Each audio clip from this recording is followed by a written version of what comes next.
자, 오늘은요, 마태복음 7번, 이제 7번째 시간입니다. 제목 같이 한번 읽어볼게요. 다 같이 시작. 길이가 아니라 무게로 사는 인생이라고 하는 제목을 가지고 마태복음 3장 1절서부터 10절까지의 말씀 함께 살펴보도록 하겠습니다. 자, 1절서부터 이제 앞에 있는 부분들은 어떻게 보면 지난주에 함께 살펴봤던 내용이고요. 더 겹쳐서 10절까지 좀 살펴보도록 하겠습니다.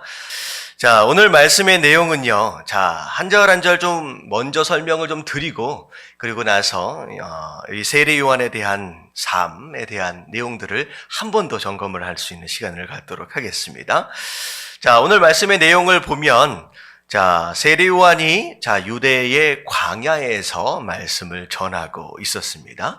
자, 2절을 보니까 뭐라고 증거하고 있느냐? 회개하라, 천국이 가까이 왔느니라 라고 이야기를 하고 있다는 거죠. 자, 천국이 가까이 왔다라고 하는 내용을 영어로 보면 뭐라고 나와 있느냐? The kingdom of heaven is at hand라고 나와 있어요. 이제 NIV를 보면 이제 뭐라고 나와 있냐면 near이라고 나와 있고요. NSIV를 보면 at hand라고 나와 있습니다. 이 얘기는 뭐냐면 천국이 어디에 있다라는 얘기예요? 손에 있다라는 얘기예요. 손에 있다. 다시 말하면 하나님의 나라가 손에 있대요. 근데 이것을 정말로 쥐고 누리는 자가 있는가 하면 손 안에서만 누리지 못하고 그 위에서만 가지고 있는 사람들이 있다는 거예요. 뭐 하기 나름이에요. 앞에 뭐 했느냐, 뭐 하지 않았느냐에 따라서 회개했느냐, 회개하지 않았느냐에 따라서요. 다시 말하면 세례 요한이 뭘 얘기하고 있느냐? 회개하라. 천국이 네 손 안에 있다. 지금 천국을 누리지 못하는 이유는 뭐 하지 않았기 때문이다? 회개하지 않았기 때문이다 라고 이야기를 하고 있습니다. 그리고 나서 그는 선지자 이사야를 통하여 말씀하신 자라. 하나님의 계획에 의해서 이 땅에 태어났습니다. 목적이시. 광야에 외치는 자의 소리가 있어 이르되 너희는 주의 길을 준비하라. 그가 오실 길을 곧게 하라 하였느니라. 그래서 세례 요한은 이 땅에 어떤 역할을 감당하기 위해 왔느냐? 예수님께서 오시는 그 길을 준비하고 곧게 하기 위해서 이 땅에 왔다라고 하는 것입니다. 그리고 나서 4절을 보니까 이 요한은 낙타 토롯을 입고 허리에 가죽띠를 띠고 음식은 메뚜기와 석청이었더라 라고 나와 있어요. 이 얘기는 뭐냐면 잘 입고 잘 먹고 살았던 것이 아니었다라고 하는 것이죠. 필요에 따라 겸손하게, 어찌 보면 소박하게 삶을 살아가는 모습을 보여주고 있죠. 그런 가운데 이때 예루살렘과 온 유대와 요단강 사방에서 다 그에게 나와. 많은 사람들이 광야 가운데로 나왔어요. 그러면서 자기들의 죄를 자복하고, 결국은 세례 요한이 전했던 복음의 내용이 무엇이었느냐? 회개하라라고 했잖아요. 결국 그 회개의 뜻이 무엇이냐? 죄를 자복하는 거였습니다. 그래서 죄를 자복하고 요단강으로 나와서 그에게 세례를 받더라. 그래서 이 회개의 모습으로서 세례를 받는 그런 많은 사람들이 있었다라고 하는 것이죠. 세례, 침례라고도 얘기하는데, 세례 뭐 하는 거예요? 물에 들어갔다가 나오는 거잖아요. 머리까지 깊이 잠기는 겁니다. 이것은 곧 무엇을 의미하느냐? 우리는 뭐에 대해서 이미 죽었다는 거예요. 물에 잠기면서 죄에 대해서는 우리가 죽었다. 그래서 물에서 나오면서 이제는 뭐에 대해서 이제 사는 사람들이에요? 의에 대해서 사는 사람이다 라고 하는 바로 그런 뜻입니다. 그래서 이제 여태껏 살아왔던 죄인된 삶의 모습은 이제 물에 들어가는 것을 통하여 이제 끝났다는 거예요. 이제 죽었다는 거예요. 다시는 그렇게 살지 않을 것입니다 라고 하는 것에 대한 결단, 그리고 물에서 이제 나오는 것을 통하여 마치 새롭게 태어난 것처럼 이제는 하나님께서 허락하시는 그 뜻, 의로만 우리가 살겠습니다 라고 하는 것에 대한 고백이 바로 세례에 대한 의미입니다. 자, 그래서 많은 사람들이 하나님 앞에, 이 세례 요한 앞에 와서 그런 회개와 더불어 이제 세례를 받게 되지요. 자, 그런 가운데 7절을 보니까 요한이 많은 바리새인들과 사두개인들이 세례를 베푸는 대로 나오는 것을 봤어요. 자, 어떻게 보면 복음서에 등장하고 있는 누구죠? 이 바리새인들과 사두개인들은 그다지 좋은 캐릭터가 아닙니다. 예수님 당시에서도 매일 혼나는 사람들이잖아요. 자, 이런 사람들이 세례 요한이 세례를 주고 있는 상황 가운데서 찾아왔다라는 것이죠. 자, 왜 찾아왔을까요? 여러 가지로 우리가 생각할 수 있을 것 같아요. 그 중에 어떤 사람들은 도대체 어떻게 세례를 주는지 뭐하러 왔을까요? 구경하러 왔을 수도 있을 것 같아요.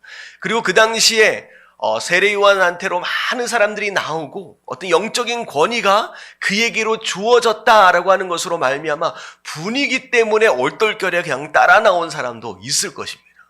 그들 가운데 야, 한번 가보자라고 친구 따라서 덩달아 나온 사람도 있을 거예요. 근데 정말로 세례 요한에게 세례를 제대로 받기 위해서 나온 사람들이 있었겠느냐.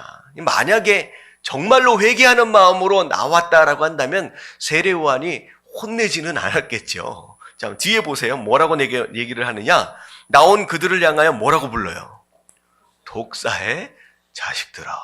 이거는 그 당시에 굉장히 가장 심한 욕일 것 같아요. 가장 심한 욕이에요. 왜냐하면 독사라고 하는 것은 곧 누구를 의미하느냐?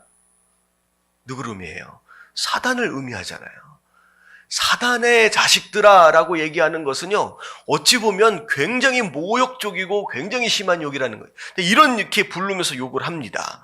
자, 그러면서 누가 너희를 가르쳐 임박한 진노를 피하라 하더냐. 다시 말하면 나온 모습들을 보면서 왜 세례 받으려고? 왜 회개하려고? 라고 어떻게 보면 이제 그렇게 이제 물어보는 거예요. 자, 물어보면서 자, 8절에 보니까 그러므로 회개에 합당한 열매를 맺고라고 나와요. 이 얘기는 뭐냐면 회개에 합당한 열매가 뭐예요? 회개에 합당한 열매. 내가 잘못했습니다. 내가 죄를 지었습니다. 내가 죄인입니다. 라고 고백했다라고 한다면, 자백했다라고 한다면 이제는 그렇게 살면 되는 게 아니잖아요. 돌이켜야 되는 거잖아요. 근데 이들이 나온 모습, 그 마음 가운데를 들여다보면 돌이킬 마음이 있어요? 없어요? 없어요, 그 마음에. 아, 내가 죄인이고 내가 잘못 살았구나. 내가 돌이켜야 되겠구나 라고 하는 것에 대한 마음이 없이 그저 얼떨결에 구경 삼아 그냥 나온 거예요. 그럼 그 모습을 보고서 혼을 냅니다. 회개에 합당한 열매를 맺어야 한다. 그러면서 그들은 속으로 뭘 생각하고 있느냐? 아브라함이 우리의 조상이라고 생각하지 말라. 내가 너희에게 이르노니 하나님이 능히 이 돌들로도 아브라함의 자손이 되게 하리라. 회개하려고 생각하지 않아요. 삶을 돌이키려고 하지 않고 나는 아브라함의 자손이기 때문에 당연히 뭘 받는다는 거예요? 구원 받는다. 나는 하나님의 백성이다. 아무런 문제가 없다라고 얘기를 하는 거죠. 다시 말하면 내가 목사의 아들이기 때문에, 내가 누구의 아들이기 때문에, 장로의 아들이기 때문에, 내가 어떤 직분을 가지고 있기 때문에, 그 당시에 바리새인들과 사두개인들을 보세요. 그 당시에 가장 지식인들로서 종교적으로 가장 높은 곳에 있는 자들입니다. 내가 누구기 때문에, 내가 어떤 직분을 가지고 있기 때문에 당연히 나는 구원을 받는 것이고 나는 당연히 성도고 나는 하나님 백성이다 라고 얘기를 하는 거예요. 네, 이 세례 요한이 뭐라고 얘기합니까? 아니다. 네가 아브라함의 자손 되게 자랑스러워 얘기하지만 하나님께서는 뭘로도 아브라함의 자손을 만드시겠다. 길거리에 돌아다니는 돌들로도 아브라함 자손을 만들 수 있는 분이다. 그것 자체가 중요한 게 아니라 무엇으로 구원을 받는 거예요? 믿음으로 회개하는 그 열매를 통하여 구원을 받고 하나님 백성 되는 것이다 라고 혼을 냅니다. 자, 그러면서 이미 도끼가 나무 뿌리에 놓였으니 좋은 열매를 맺지 아니하는 나무마다 찍혀 불에 던지리라 라고 얘기하는 거예요. 자, 어떻게 보면 이 3장 말씀이 앞에 시작하는 이 첫 구절과 이 오늘 10절 말씀 마무리하는 이 구절이 사실은 함께 연결이 됩니다. 자, 앞에 부분에 2절을 보니까 뭐가 가까이 왔다고요? 천국이 가까이 왔대요. 천국이 손 위에 있다라고 하는 거예요. 근데 마지막 10절을 보니까 또 뭐가 가까이 와 있어요? 도끼가 뿌리에 놓여 있다. 이것은 평행구조입니다. 다시 말하면 우리 삶 가운데 회개하며 하나님 앞에 나아가는 자는 우리 앞에 놓여있는, 손 위에 놓여있는 이 천국을 쥐고 경험할 수 있는가 하면, 그렇지 않고 자기 마음대로 내가 집사기 때문에, 내가 장로기 때문에, 내가 목사기 때문에 라고 하는 그 직분으로 말미암아 마치 구원을 다 받은 것처럼, 다 하나님의 백성인 것처럼 착각하고 회개하지 않고 살아가는 자는 오히려 그 뿌리에 뭐가 놓여있는 거예요? 도끼가 놓여있다는 거예요. 다시 말하면 천국과 심판은 우리 가까이 앞에 있어요. 우리가 뭘 선택하느냐에 따라서 어떤 자는 심판을 경험하기도 하고 어떤 자는 뭘 경험하기도 한다는 거예요. 천국을 경험하기도 한다는 거예요.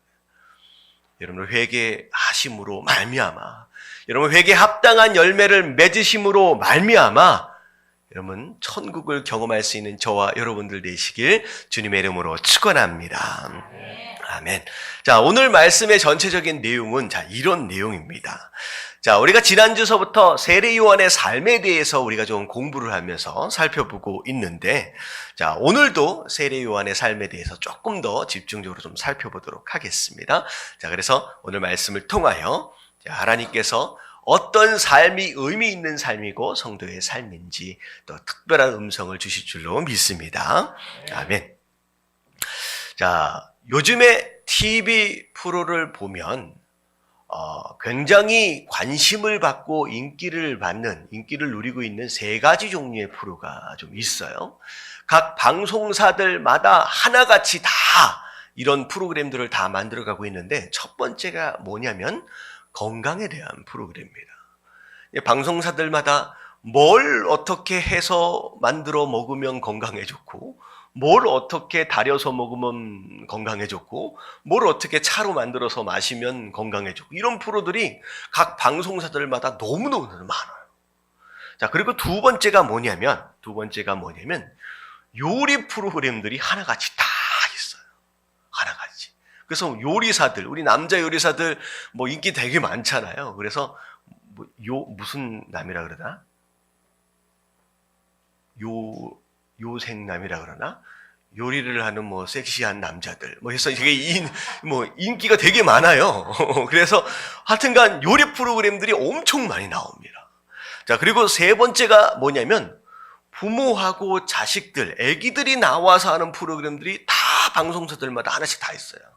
자, 이 3가지 주제가 오늘날 우리 TV 프로그램을 점령하고 있습니다. 자, 이 얘기는 뭐냐면 오늘날 최소한 한국 사람들이 뭐에 대하여 관심을 가지고 있느냐라고 하는 것을 반영하고 있다라고 하는 거죠. 자, 첫 번째 뭐에 관심이 있다는 거예요? 건강하는 거예요. 오래 사는 거. 건강하게 오래 사는 것에 너무 관심이 많다는 거예요. 또 뭐에 관심이 있어요? 잘 먹고 잘 사는 것에 너무 관심이 많아요. 그래서 심지어는 뭐 하나 맛있는 걸 먹기 위해서 몇 시간씩 운전해서 가서 먹었다는 거예요.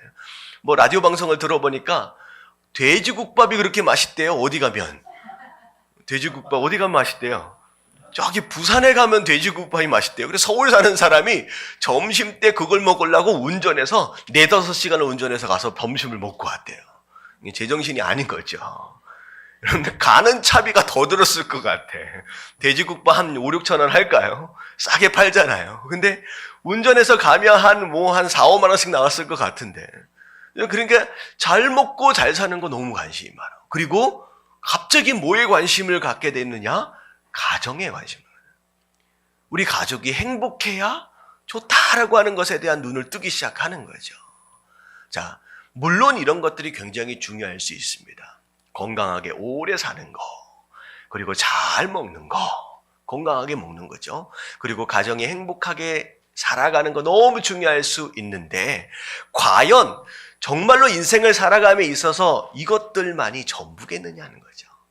성경 안에서 이야기하고 있는 진짜 의미 있는 삶이 뭐냐라고 하는 것을 오늘 말씀을 통하여 다시 한번 심도 있게 살펴보고자 한다라고 하는 것이죠. 그래서 오늘 제목이 뭐였어요? 기억나세요? 자, 무슨 뜻이에요? 길게 오래 사는 것보다 오히려 어떻게 사는 거? 무게로 사는 게 훨씬 더 중요하다는 거죠. 무겁게 살아야 돼. 그래서 살을 많이 찌어라 이런 얘기는 아니죠. 뭐가 무게 있는 삶이냐라고 하는 거. 어떻게 보면 이 세례 요한의 삶을 이렇게 들여다보면서 길지는 않았지만 참 무게가 있게 살았다라고 하는 느낌이 들어요. 그래서 오늘 세 가지를 살펴보도록 하겠습니다. 자, 첫 번째 1번 같이 한번 읽어볼게요. 다 같이 시작. 존재하지만 스스로를 남기지 않는. 자, 정말로 무게 있는 삶은 어떤 삶이냐? 존재했어요. 분명히. 하지만 스스로를 남기지 않은 사람입니다. 자, 오늘 3절 말씀에 보면, 자, 이사야를 통하여 말씀하신 자라. 하나님의 특별한 계획 가운데 이 세상에 왔어요. 자, 그런 가운데, 자, 어떤 삶을 살았느냐? 광야에 외치는 자의 뭐라고요? 소리다. 어찌 보면 광야에 외치는 자였다라고 하는 게 아니라 광야에 외치는 자의 소리다라고 얘기했어요. 자, 소리는 어떤 특징을 가지고 있느냐? 존재는 해요. 분명히 있어요. 하지만 남겨지지 않습니다. 남겨지지 않아요. 다시 말하면 소리라라고 하는 것은 그 목적만을 이루고 뭐 하는 거예요? 사라지는 존재가 바로 소리입니다. 바로 세례 요한은 이런 삶을 살았어요.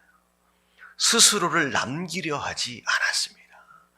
어찌 보면 무엇만을 남겼느냐? 단지 소리로서 예수 그리스도만을 남기고 간 바로 그런 사람이었다는 거예요. 자, 그래서 요한복음 3장 30절에 보면 이런 말씀이 있죠. 다 같이 한번 읽어볼게요. 시작.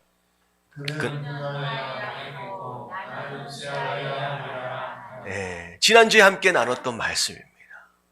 예수 그리스도의 등장과 더불어 그는 흥하여야 한다.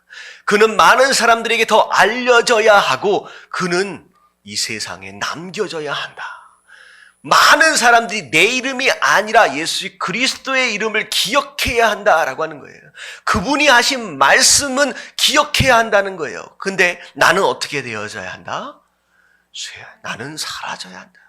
내 이름을 기억하지 말라는 거예요. 내 삶을 기억하지 말라고 해요. 나는 단지 소리일 뿐이다 라고 이야기를 합니다. 옛날 속담에 이런 속담이 있잖아요. 호랑이는 죽어 가죽을 남깁니다. 사람은 죽어 뭘 남겨요? 이름을 남긴다. 어찌되었든 내가 이 세상을 떠난 순간이다 라고 할지라도 나에 대한 기억만큼은 남겨두고 가고 싶은 것이 사람의 마음이에요. 사람의 마음이에요. 하지만 잘 생각해 보세요. 정말로 우리가 사람으로 산다라고 하면서 우리가 남겨야 할 것이 내 이름이어야 하느냐 하는 거죠. 그렇지 않다라고 하는 게 오늘 말씀이에요. 마치 세례 요한처럼 하나님께서 전해라 하신 그 말씀을 전하고 남겨야 할 예수 그리스도의 이름만을 남기고 나는 어떻게 해줘야 되는 게 맞는 거예요? 나는 뒤로 사라져 주는 거예요. 내가 끝까지 조명을 받으며 화려하게 계속 등장하고 있다라고 한다면 예수님이 주인공 되어지실 수가 없다라는 거죠. 여러분, 많은 사람들이 우리의 삶을 보면서 누가 얼굴이 떠올라야 되느냐? 예수님이에요. 내 삶을 보고 예수님의 말씀이 떠오를 수 있는 바로 그런 삶을 살아야 하는 것이 바로 성도의 삶이고 그게 진짜 의미 있는 삶이지 않겠느냐라고 하는 것이죠. 사람들 참 재밌어요. 왜냐면 그 관광명소나 문화재들을 가면 몰래 하는 짓들이 있잖아요. 어디 돌판 같은데 어디 이렇게 그 기둥 같은데 보면 뭐라고 적혀 있어요? 자기 이름을 딱 써놓고선 영철 왔다 가다. 그게 뭐가 중요해? 내가 여기에 왔다 간 게 뭐가 중요해요? 그리고 영철이라고 하는 사람이 이 세상에 얼마나 많을 텐데 그게 난지 누가 알겠어요? 근데 하나같이 뭐 하고 싶은 거예요? 자기 이름을 남겨보고 싶은 거예요. 그래서 꼭 이런 사람들이 있어요. 이제 과학자들이나 어떤 사람들을 보면 뭘 발견을 하면 꼭 거기에다가 누구 이름을 넣어요. 자기 이름을 써넣어요. 뭐 하고 싶은 거예요? 네, 자기는 언젠가 사라질 줄 아는 거예요. 죽을 줄 아는 거예요. 내가 죽었다라고 할지라도 그러나 뭐만큼은 남기고 싶다. 내 이름만큼. 내가 영원히 살고 싶다라고 하는 것에 대한 마음을 그 안에 자꾸 담아놓는 거예요. 근데 하나님은 뭐라고 말씀하시냐? 그게 아니라는 거예요. 우리는 잠깐 있다 가는 인생, 자꾸 의도적으로 내 이름을 남기려고 애쓰지 말고 오히려 너의 이름이 아니라 누구의 이름을 남기고 가는 삶, 예수 그리스도의 이름을 남기고 가는 바로 소리와 같은 삶을 살아야 된다라고 하는 거예요. 할렐루야. 그래서 바울 사도는 뭐라고 얘기했느냐? 빌립보서 2장 19절 말씀 한번 읽어볼게요.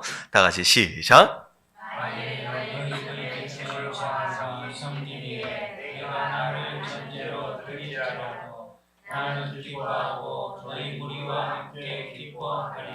자, 나를 뭘로 드리고 싶다? 전제로 드리고 싶다. 자, 전제라고 하는 것은 제사의 방법 가운데 하나입니다. 근데 이 전제는 하나님 앞에 뭘로 드리는 것이냐? 포도주와 같은 이 액체와 같은 것으로 드리는 거예요. 자, 이 전제는 어떨 때 드리냐면요. 이 짐승의 고기를 각을 떠가지고 올려서 타고 있는 상황 가운데, 불이 붙어서 타고 있는 상황 가운데서 포도주와 같은 액체를 타고 있는 그 제단 위에 어떻게 하는 거예요? 확 뿌리는 거예요. 자, 뿌리면 어떻게 돼요? 불과 함께 확 살라지면서 확 김이 돼가지고 그냥 하늘로 샥 올라가 버리고 어떻게 돼요? 그냥 향기만 나고 사라져 버리는 거죠. 근데 바울 사도는 그 얘기를 하는 거예요. 유럽의 전 지역 소아시아를 쭉 다니면서 선교지에서 복음을 전하고 있으면서 한결같이 마음에는 어떤 마음이 있느냐? 내가 가는 곳마다 내 이름을 새기고 내 이름으로 교회를 세우고 내 이름으로 제자를 삼는 것이 아니라 나는 전제처럼 확 살라져 버려서 김처럼 연기처럼 사라져 버리는 그냥 전제와 같이 나는 그렇게 살고 싶다라고 고백하고 있는 거예요. 여러분, 이 땅을 살면서 자꾸 나를 남기려고, 내 이름을 남기려고 애쓰지 마시고 오직 예수 그리스도의 흔적, 그분의 이름을 남기고 여러분들 아름답게 소리처럼 사라질 수 있는 저와 여러분들 되어지시길 주님의 이름으로 축원합니다. 그냥 사라져버리면 좀 섭섭하지 않습니까? 그렇지 않아요. 나중에 우리 예수님 재림하실 때 어떻게 해요? 다시 함께 다 만나게 될 거다라고 여러분 기억하시게 되길 주님의 이름으로 축원합니다. 아멘. 자, 두 번째 세례 요한은 어떤 삶을 살았느냐? 자, 2번 같이 한번 읽어볼게요. 다 같이 시작. 목적지가 아니라 길이 되는 사람. 자, 목적지가 아니라 길이 되는 사람이에요.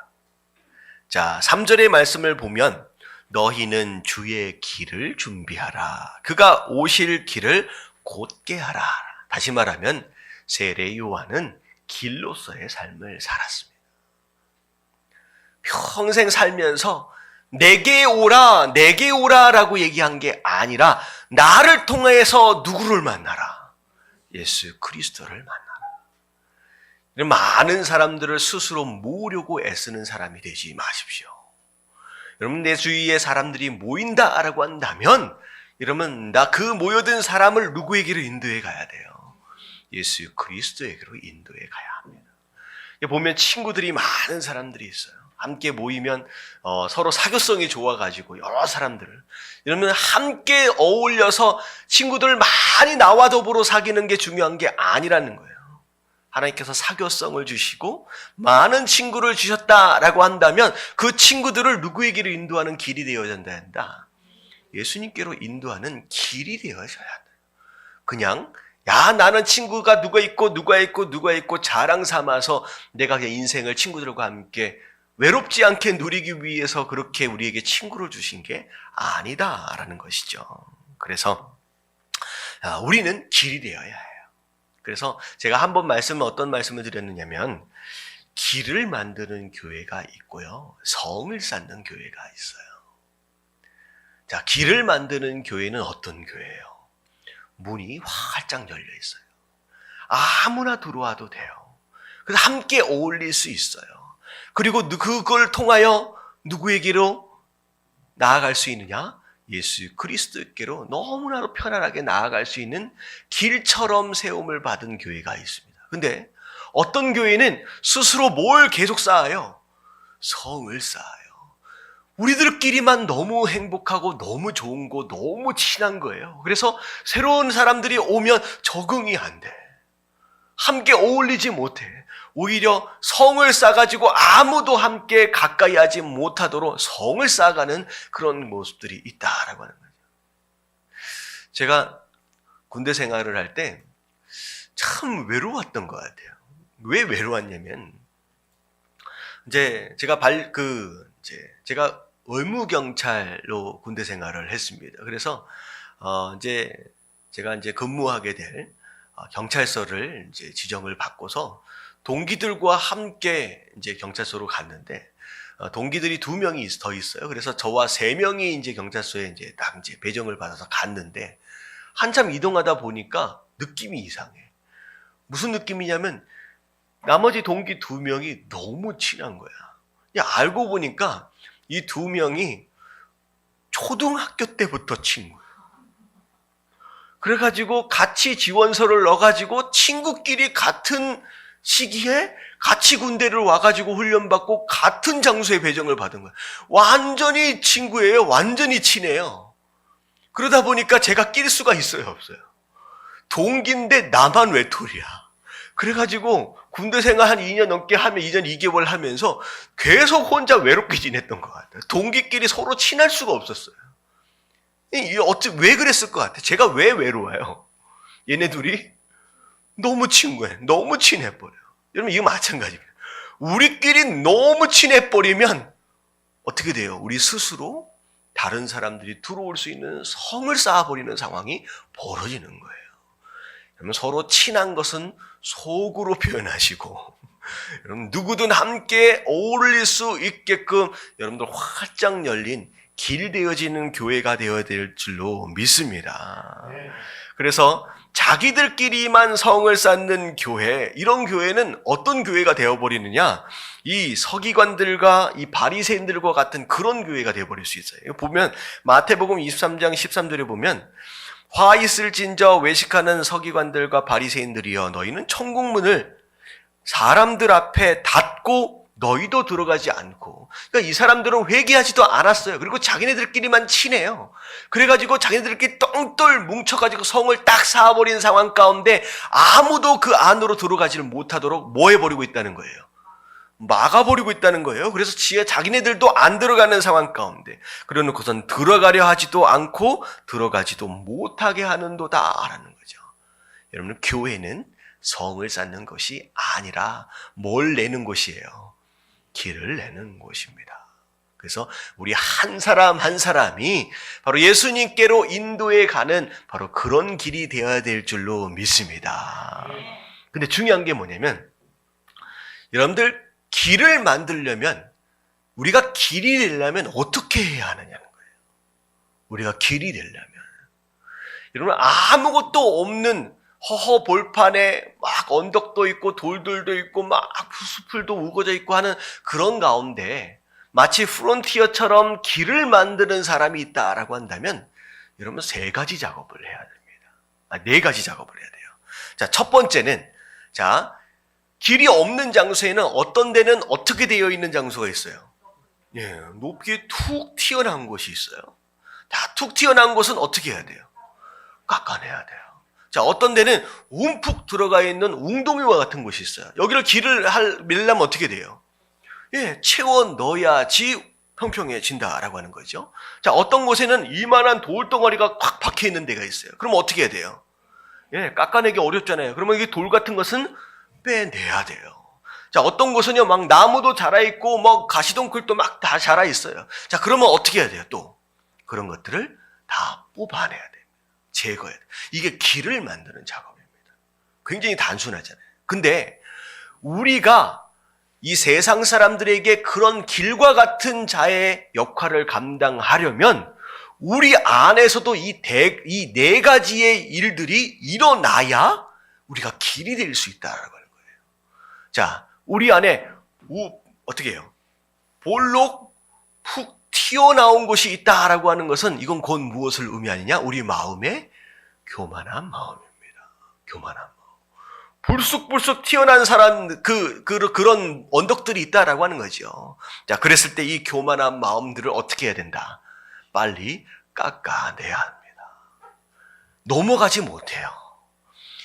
우리가 길이 돼야 되겠다라고 나는 길입니다. 나를 통하여 예수님께로 가십시오라고 한들 불룩불룩 튀어나온 이 교만한 마음들이 많으면요. 이 길로는 사람들이 다닐 수가 없어요. 차가 지나갈 수 없다는 거죠. 빨리 이것을 깎아내야 된다는 거예요. 자, 움푹 들어간 장소가 있어요. 자, 이것은 무엇이냐? 우리 마음 가운데 자리 잡고 있는 상처들과 자괴감들이에요. 나는 아무것도 아니야, 나는 아무것도 못해 라고 스스로 푹 꺼져 있는 그런 마음의 사람들이 있어요. 여러분, 예수 믿는 사람은 항상 행복해야 되는 줄로 믿습니다. 여러분, 뭘 못 누린다 하여 여러분 염려하지 마십시오. 구원받은 거 그거 하나만으로도 너무 행복한 거잖아요. 우리는 행복한 사람이야 이미. 근데 항상 우울해가지고 인상 쓰고 나는 못해, 나는 망했어, 나는 아무것도 아니야 라고 푹 꺼진 웅덩이처럼 사는 사람들이 있다는 거예요. 빨리 뭘로 채워야 돼요? 하나님의 사랑으로, 하나님의 말씀으로, 하나님의 은혜로 채워 넣어서 평평하게 만들어가야 하는 줄로 믿습니다. 이런 겸손과는 다른 얘기예요. 그 다음에 뭐가 있어요? 우리 마음 가운데 돌뿌리들이 있어요. 자, 이런 거는 빼야 합니다. 자, 이게 뭐냐면 고집불통 마음, 듣지 않는 마음, 이 마음들은 빨리 드러내야 돼요. 그 돌뿌리가 있으면 지나가는 사람들이 다쳐요. 자, 그 다음에 잡초와 가시덩굴로 우거져 있다라고 하는 거, 이건 뭐냐면 세상의 근심과 걱정들, 그리고 쓴뿌리와 상처들, 자, 이런 것들이 다 드러내지지 않으면 사람들이 그 길로 가면서 그 가시덩굴이 어떻게 됩니까? 계속 찔리고 상처받는다라고 하는 거죠. 여러분, 성을 쌓는 성도, 성을 쌓는 교회가 아니라 정말로 예수님께로 인도해가는 그런 길로서의 삶을 살기 원하신다라고 한다면 우리 안에 이런 네 가지의 종류의 여러분들 작업들이 끊임없이 말씀을 통하여 예배를 통하여 이루어짐으로 말미암아 정말로 제대로 된 길, 고속도로와 같은 그런 길, 여러분 쓰임 받을 수 있는 저와 여러분들 되시길 주님의 이름으로 축원합니다. 아멘. 자, 세 번째, 자, 세례요한은 어떤 사람이었느냐? 다 같이 한번 읽어볼게요. 시작. 자, 사람이 아니라 누굴 기쁘시게? 하나님을 기쁘시게 하는 사람이었습니다. 자, 그 당시에 권력을 가지고 있는 이 어찌 보면 바리새인들과 서기관들, 사두개인들, 자, 이 자들을 향하여서 뭐라고 얘기했느냐? 독사의 자식들을. 만약에 그들의 눈치를 보고 그들에게 잘 보이려 했다라고 한다면 이렇게 얘기해서는 안 되겠죠. 아첨하고 아부하고 좋은 얘기들을 해야 되겠죠. 그렇지 않았다는 거죠. 그들을 기쁘게 하는 얘기, 그들이 듣기 좋은 얘기를 전하는 것이 아니라 이 세례 요한은 오직 누구만, 하나님만 기쁘게 할 수 있는 바로 그 복음, 전하라 하신 그 복음만을 전했던 바로 그런 사람이었다라고 하는 거예요. 우리가 에스겔서를 보면 남유다에 있는 거짓 선지자들은 뭐라고 얘기를 해요? 하나님이 기뻐하시는 그 복음을, 그 말씀을 전하는 게 아니라 누구 뒤에 단기예요. 사람의 귀에 단말씀, 사람의 귀에 단말씀을 전하는 거예요. 하나님 보시기에, 하나님 보여주시고 환상으로 솥가마를 보여주시고 그 안에 삶아져가는 고기를 보여주시는데 그걸 향하여 하나님 뭐라고 말씀하시느냐? 그 솥은 예루살렘이다. 그 안에 삶아지고 있는 고기는 바로 너희다. 너희가 이렇게 징계를 받고 심판을 받을 것이다. 빨리 회개하라 라고 그 환상을 보여주셨는데 이 거짓 선지자들은 뭐라고 얘기해요? 그 쇠 가마기 때문에 우리를 뭐 하겠다는 거예요? 보호해 주겠다는 거죠. 엉뚱하게 해석을 하는 거예요. 그래서 무엇만을 얘기를 하느냐? 축복받을 것이다. 회복될 것이다. 다 용서받을 것이다. 근데 뭘 전하진 않느냐? 회개를 전하지 않아요. 여러분 구약도 마찬가지고 신약도 마찬가지예요. 회개하지 않고 스스로 돌이키지 않는 자에게는 그 보혈도 의미가 없다는 거예요. 회개하고 하나님 앞에 돌이키는 자, 바로 그 복음을 전하는 바로 그런 사람이었다라고 하는 거죠. 사람 눈치 보지 않는 사람이었다라고 하는 거예요. 여러분들, 예수님께서 이 땅에 오신 것은요, 여러분 우리가 잘 먹고 잘 사는 거, 어떻게 보면 우리의 삶의 질을 향상시키시기 위해 이 땅에 오신 것이 아니에요. 우리가 죄의 짐을 내려놓고 회개함으로 뭘 받으라는 거예요? 구원을 받아라. 영생을 얻으라라고 이 땅에 오신 줄로 믿습니다.